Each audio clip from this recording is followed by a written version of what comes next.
We're starting to take up. I think we're starting to eat it away. You think what do you? Alrighty, so stopped at Chick-fil-A today for lunch because I forgot to pack mine. So, see what I got. I got me a fruit cup and some grilled nuggets. 12 count. I think for all that, fruit cup, diet lemonade, and the nuggets. So this was 200, 270. I think that's 70. So about 340 calories. Not too bad. Trying to lose some weight. Old Julian would have got a spicy deluxe and large fry and a big red or a red flash, whatever they have here. But trying to get ready for summer and get that body right. Alrighty, customer states it's not cooling since last night. Blowing room temp air, and the outdoor was staying on no matter what they shut it off.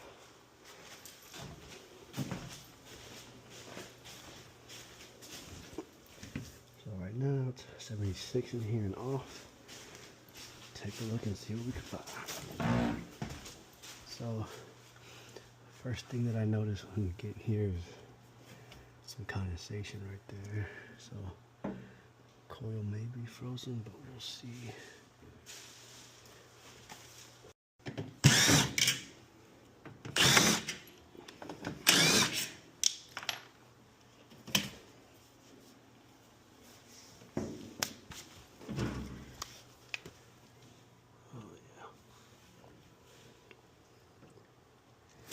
As you can see, we got some water falling into the secondary drain pan, so I'm pretty sure that coil is undone right now. Okay, so we got the panels open up. You can see more condensation. And don't know why you put the UV right here, but you know, what do I know? Let's see how the motor's looking.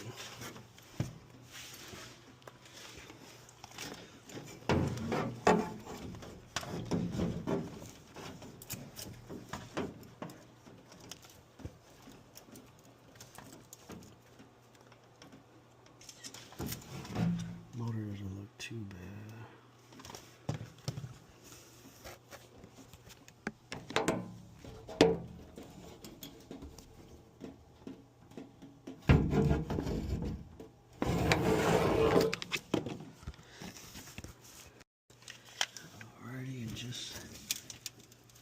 Like I suspected, it is frozen over. Got some good snow cones in there. I don't know if y'all can see that.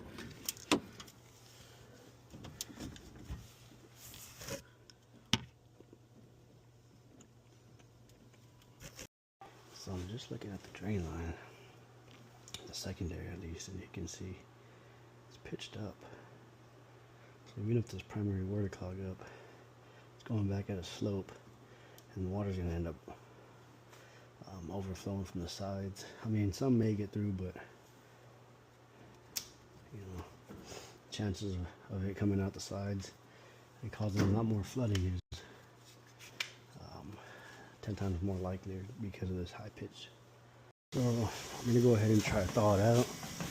Turn on the fan motor, let the air blow across it, and thaw it out, and then check everything, because right now when it's frozen, I'm not going to get accurate airflow readings obviously, but refrigerant levels, and I need those to properly diagnose it. So for now, we're going to go check some outdoor electrical components, and we'll come back to this.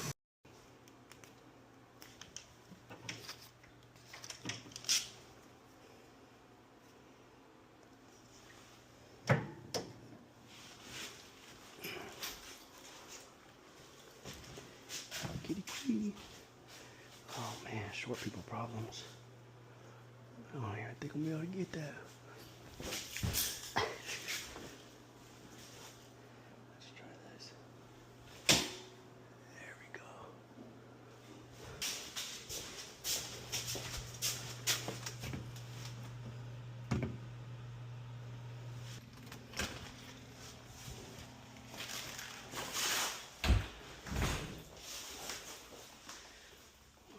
There's the secondary.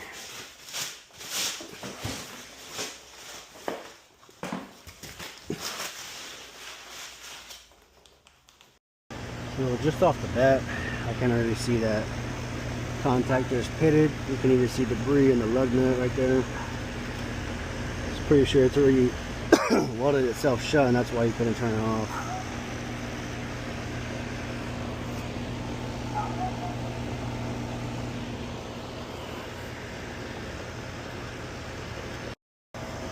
Alrighty, so pressures look good. 6.3 degrees subcoolant, 19 superheat, should be at 17, so not too far off. Good temperature split. So what's more than likely happening is this outdoor unit was running when the indoor shut off, causing it to freeze. So let's check the cap and then we'll go with the customer. Shut it off at the thermostat. Still running. Let's see if we got 24 volts. Still calling for it.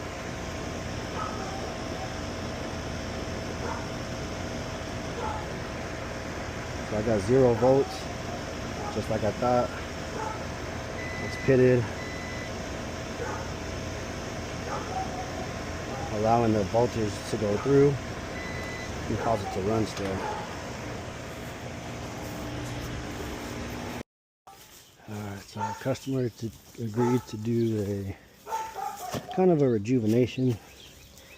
So we're going to take care of the immediate issue, as well as replace the capacitor since it was dropping. It was reading a 60 and it's supposed to be a 70. And we're also going to add a power boost heart start to help alleviate stress off that compressor since it is 10 plus years. So let's go ahead and get started. Alright, so start by taking the cap off. Now I got the new contactor on there. Highly recommend turning off the power before then, but it's all the way upstairs and I'm kind of lazy right now, so take it straight off, put on the new one, making sure it's not touching metal, and I'll be Gucci.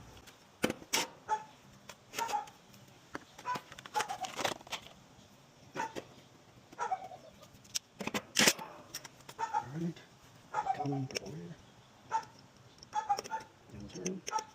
And bring this way in. Okay, let's work. And come back there.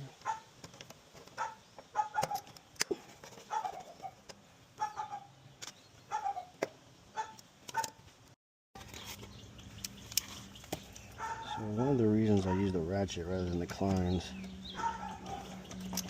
is it just makes it easier to hold it in place in case it wants to push itself back out, especially in this tight spot.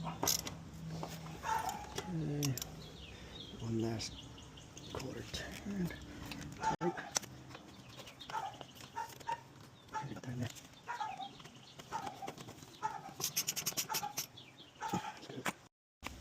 This is like a perfect spot for a snake, dude. We'll never know if it was in there.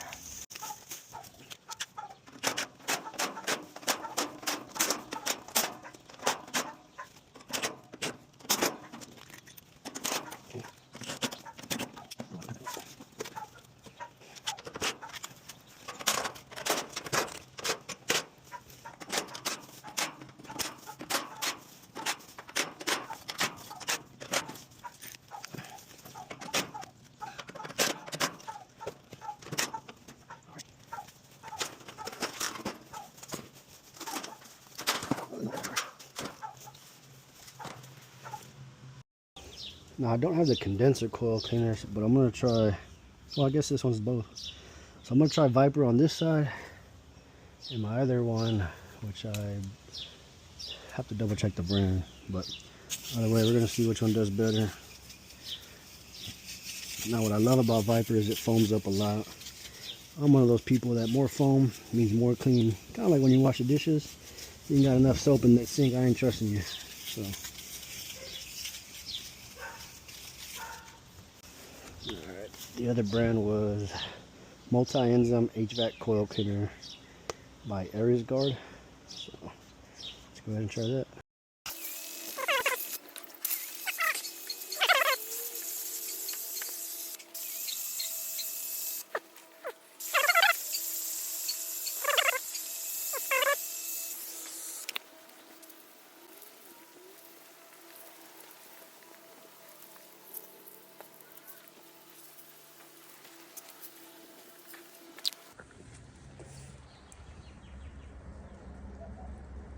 can see a lot better.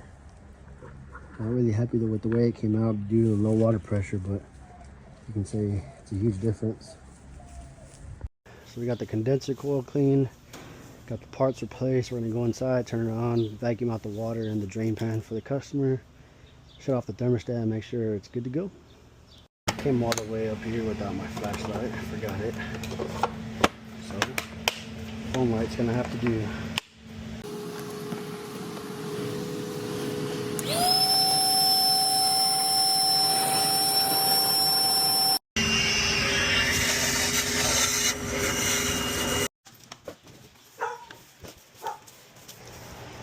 Alright, so as you can see, outdoors on.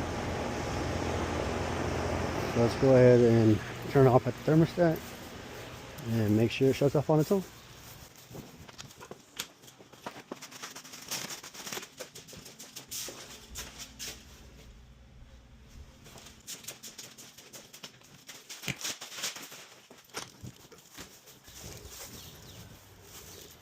Alright, so you guys can see it's off on its own now, which means the contactor pulled out. So we are good to go. Thanks for joining me. Until next time.